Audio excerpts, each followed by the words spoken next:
Welcome back. In a world that feels like it's getting more complicated every single day, you have to wonder, how do the best companies make those huge, game-changing decisions?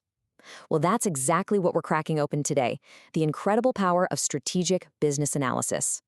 I mean, that's the billion-dollar question, right? And here's the secret. It's not about guesswork, and it's definitely not about luck. It's about having a clear, evidence-based roadmap to navigate all the chaos. And the absolute key to building that roadmap is strategy. Okay, so before we can build that roadmap, we've got to understand the tools we're going to use. And the most fundamental piece of this entire puzzle is strategy itself. But it's probably not what you think. See, a strategy isn't just a to-do list or some dusty plan sitting on a shelf. I love that it's called an art and science. It's about making those high-stakes, long-term choices that really define where a company is going and, more importantly, how it's going to win for years to come. And if strategy is the what we're going to do, then analysis is the how we figure it out. Think of it as the engine of understanding. It's all about methodically breaking down complexity, digging into the data, and turning all that raw information into real, actual knowledge you can act on.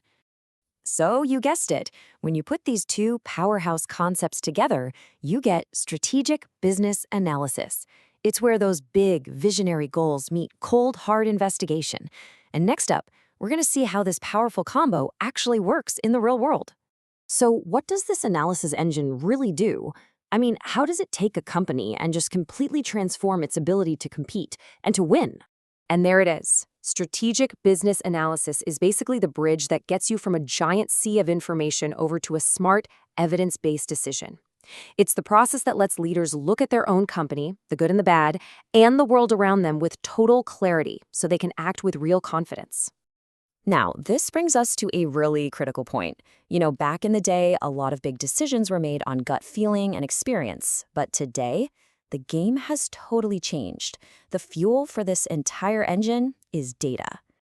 Just take a look at this comparison. It says it all.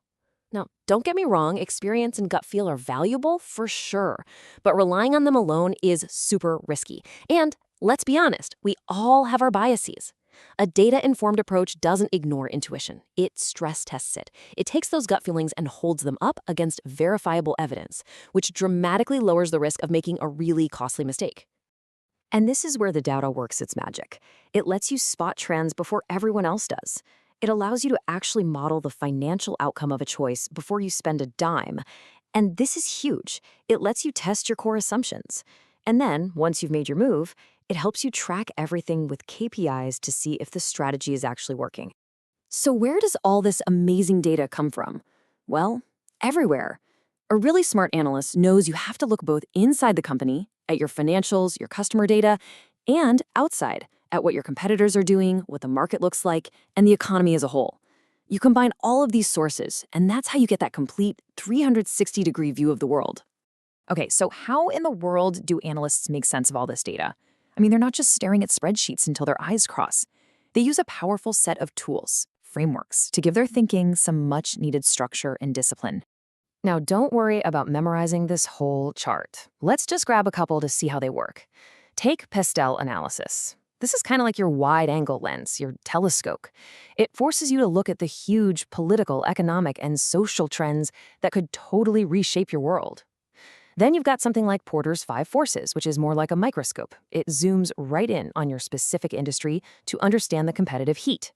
The point isn't to be an expert in all of them, but to know that these structured tools exist to help answer massive questions.